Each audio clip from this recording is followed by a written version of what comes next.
Okay then. Not now, lad. Carlia said it was important. Let's see.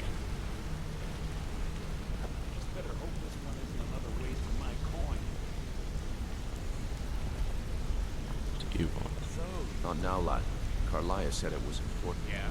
I know. What of it? So, is it true bandits get, you know, real friendly? Until Brynjolf, next we meet, lad. the time has come to decide Mercer's fate. Until a new guildmaster is chosen, the decision falls to you. Aye, lass. And I've come to a decision. Mercer Frey tried to kill both of you. He betrayed the guild, murdered Gallus, and made us question our future. He needs to die. We have to be very careful, Brynjolf. Mercer is a Nightingale, an agent of Nocturnal. Wow. True. Everything I heard in the stories. The Nightingales, their allegiance to Nocturnal, and the Twilight Sepulchre. That's why we need to prepare ourselves and meet Mercer on equal footing. Just outside the rift, beyond the southeast gate is a small path cut up the mountainside. At the end of that path is a clearing and an old standing stone. I'd ask you both to meet me there.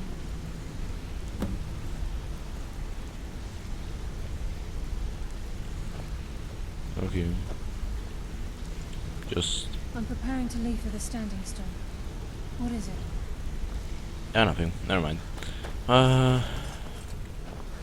Let's go the quicker way.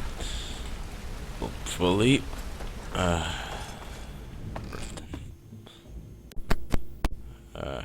The Nightingales were also legends. Dovahkiin was also a legend. And still, Nightingales are better. We'll see about that.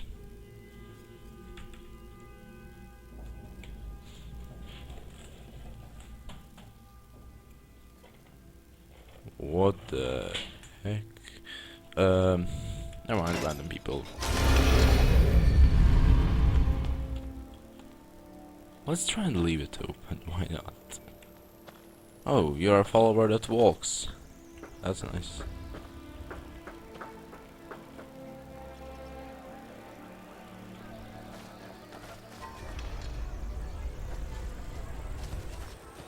Oh, it automatically closes.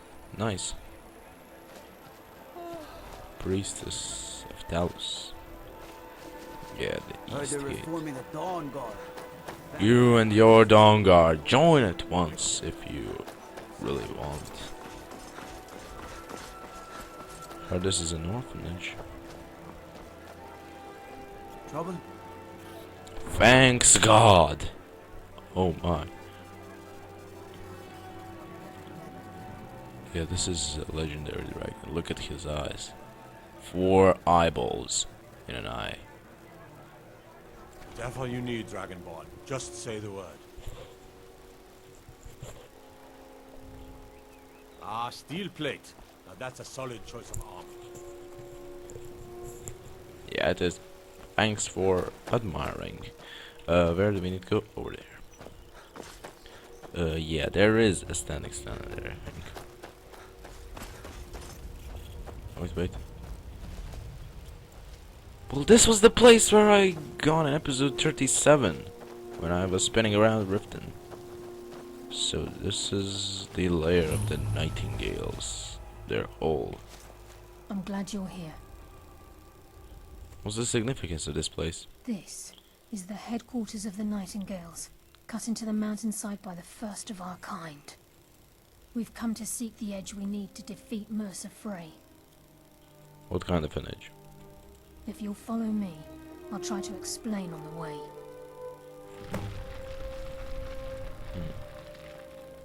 By the way, who is Nocturnal? She's the mistress of night and darkness, and the patron of every thief in Tamriel. I never met Steve that worship anything. Nocturnal isn't one for worship and reverence. There are no priests and no sermons, no services and no arms. She influences our luck, and in return, demands payment. Sounds like a guild contract. You're closer to understanding than you realize. The only difference is she doesn't demand payment in the traditional sense, and sometimes the cost can be quite high. Whether you know it or not, Nocturnal dictates how well we perform as rogues. Yeah, my skill, not powers, are magic. Again, you have to think differently. Haven't you ever noticed how our luck behaves? Like a novice picking an impossible lock, or a blind man suddenly turning to face you as you reach for his pocket. It's through these subtle means that Nocturnal influences us. I think you're right. So she just likes us to suffer. Nocturnal's whim is the greatest mystery to everyone. There have been volumes written on the subject. Does she exact payment when we die? When we suffer? Does she revel in our misery? No one knows. The return certainly seems worth the risk, though. Okay. This way, please. Let's go.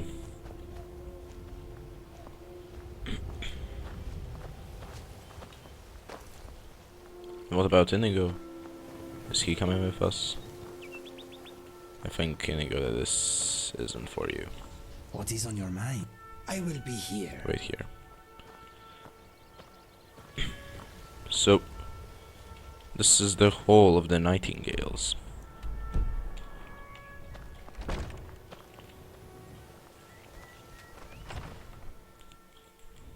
Inigo will wait. Who knows? Maybe he won't be back when I come.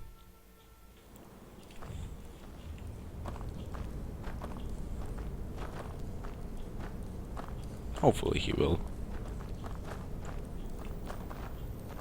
So this is Nightingale Hall. I heard about this place when I joined the guild, but I never believed it existed. The assumption that the Nightingales were just a myth was seeded within the guild on purpose. It helped divert attention from our true nature. What's wrong, Brynjolf? I can almost hear your brow furrowing. I'm trying to understand why I'm here, lass. I'm no priest, and I'm certainly not religious. Why pick me? This isn't about religion, Brynjolf. It's business.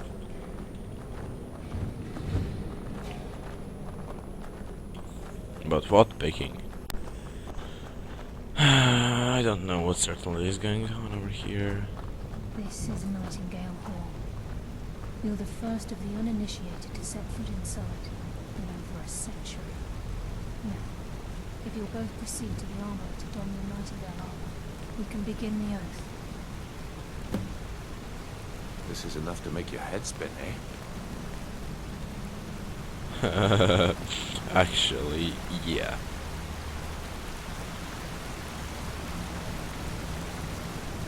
One Carlisle, where is that armor stone?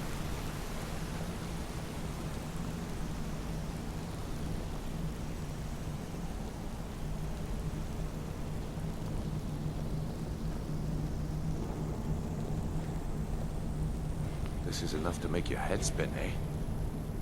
Exactly. You appear hesitant to don your Nightingale armor. What's troubling you? Time's wasting, and Mercer's still out there. Let's get this show on the road.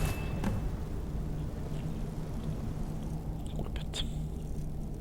Let's see how useful it is.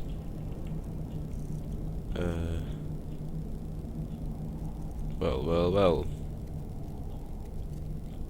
Oh my god.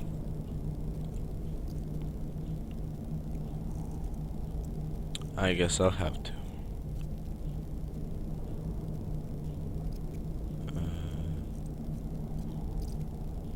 Nice cost. And this really isn't what it should be, but never mind then. I think we should trust the lass and take the deal.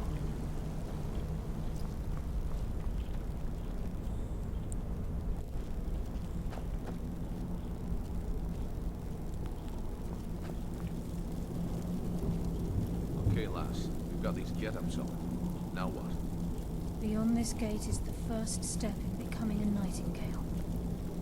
Whoa there, lass. I appreciate the armor, but becoming a Nightingale? That was never discussed. To hold any hope of defeating Mercer, we must have Nocturnal at our backs. If she's to accept you as one of her own, an arrangement must be struck. What sort of arrangement? I need to know the terms. The terms are quite simple, Brynjolf. Nocturnal will allow you to become a Nightingale and use your abilities for whatever you wish. And in return, both in life and in death, you must serve as a guardian of the Twilight Sepulchre. Aye, there's always a catch. But at this point, I suppose there isn't much to lose. If it means the end of Mercer Frey, I hope I'm going on Sovereign Guard. What about you? Are you ready to transact the oath with Nocturnal? Okay, yes, I'm ready. Good. After I open the gate, please stand on the western circle. time's wasting, and Mercer's still out there. Let's get this show on the road. Let's go. As quickly as possible.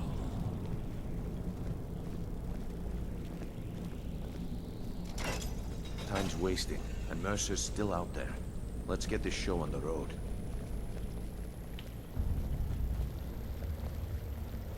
The night. This is enough to make your head spin, eh?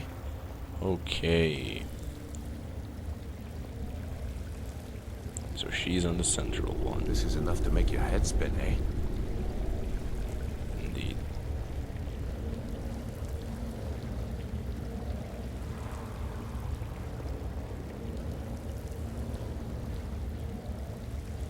I call upon you, Lady Nocturnal, Queen of Murk and Empress of Shadow. Hear my voice. Ah, Carlia.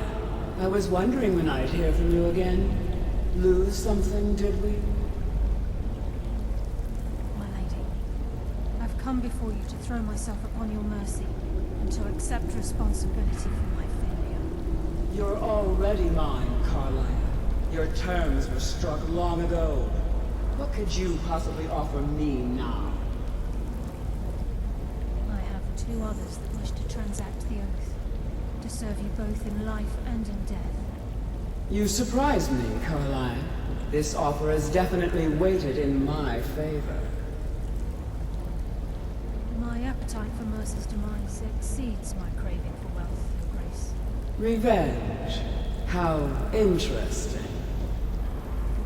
Very well. The conditions are acceptable. You may proceed. Lady Nocturnal, we accept your terms. We dedicate ourselves to you as both your avengers and your sentinels. We will honor our agreement in this night and the next until your conditions have been met. Very well. I name your initiates Nightingale, and I restore your status to the same, Carlisle. And in the future, I'd suggest you refrain from disappointing me again.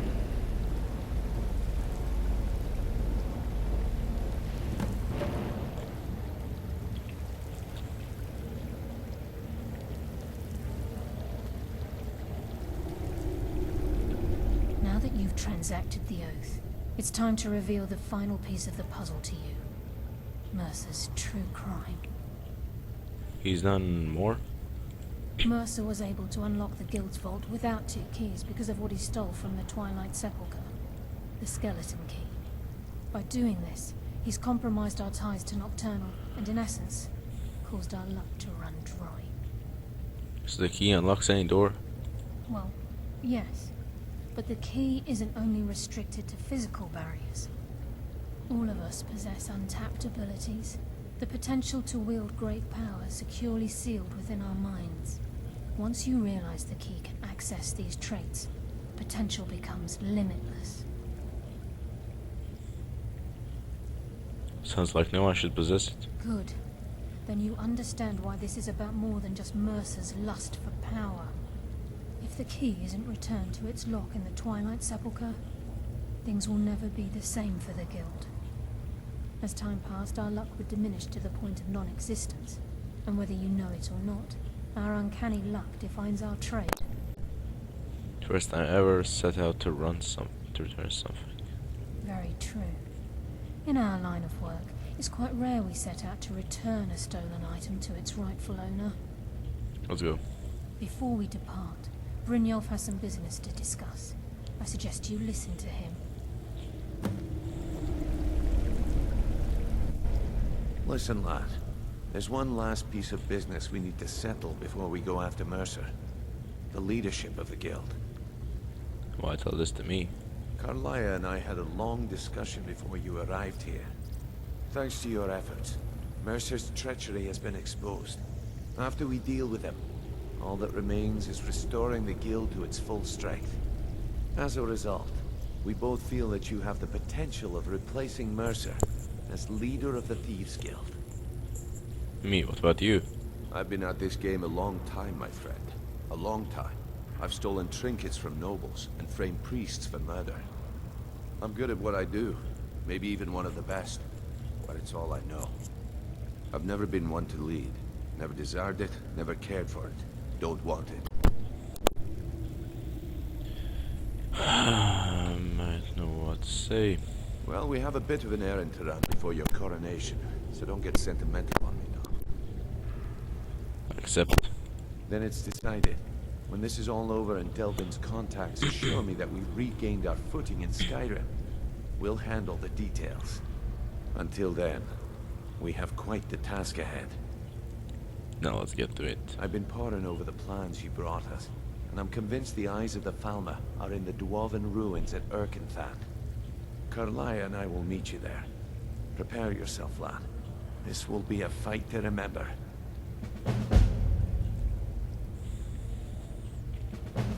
Until next we meet, lad. Blind sight.